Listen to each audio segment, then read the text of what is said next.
दोनों एक दूसरे की आंखों में पूरी तरह खोए हुए थे। तभी अचानक रोमन ने उसके दोनों हाथों को कसकर थाम लिया और उन्हें उसके सिर के ऊपर ले जाकर टिका दिया। फिर रोमन लड़की के सीने पर अपना सिर रखकर सो गया और मुस्कुराते हुए बोला, मैं इसी सहेली की बात कर रहा था जिस पर सोकर मैं तुम्हारी धड़कनों को सुन सकता हूं। मुझे बहुत पसंद है तुम्हारी ये सहेलियां। ऐसा कहते हुए रोमन ने उसकी उस सहेली को अपने दांतों से हल्का सा काट लिया।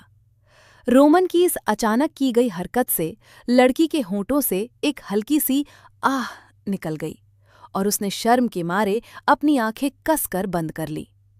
तभी रोमन ने बड़े प्यार से कहा, मेरी आंखों में देखो। लड़की ने शर्म के मारे अपनी आंखों के ऊपर अपनी कलाई रख दी और उन्हें कसकर बंद कर लिया। रोमन झट से उसके सीने से उठा और अपनी उंगलियों से उसकी कलाई को उसकी आंखों से हटा दिया, पर लड़की ने अब भी अपनी आंखें जोर से मींच रखी थीं।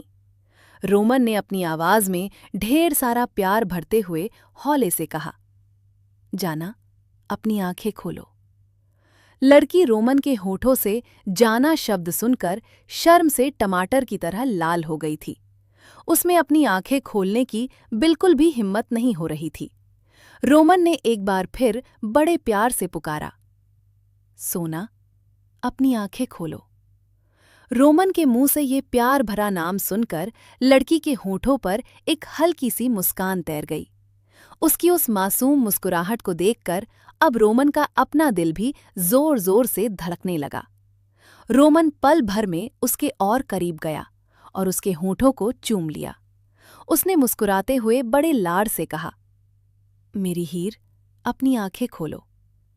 लेकिन लड़की ने शर्म और हया के मारे अब भी अपनी आंखें नहीं खोली।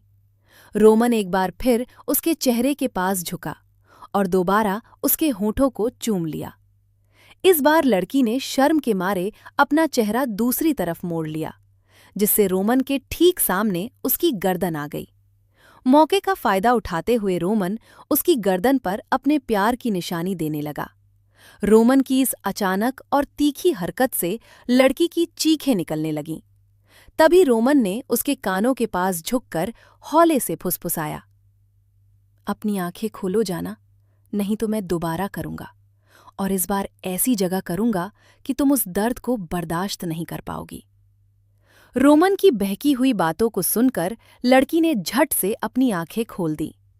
एक बार फिर दोनों एक दूसरे की आंखों की गहराई में खो गए। रोमन ने बड़े प्यार और धीमे स्वर में कहा, मेरी जाना बहुत बदमाश हो गई है। उसकी इस गुस्ताखी के लिए उसे सजा तो देनी ही पड़ेगी।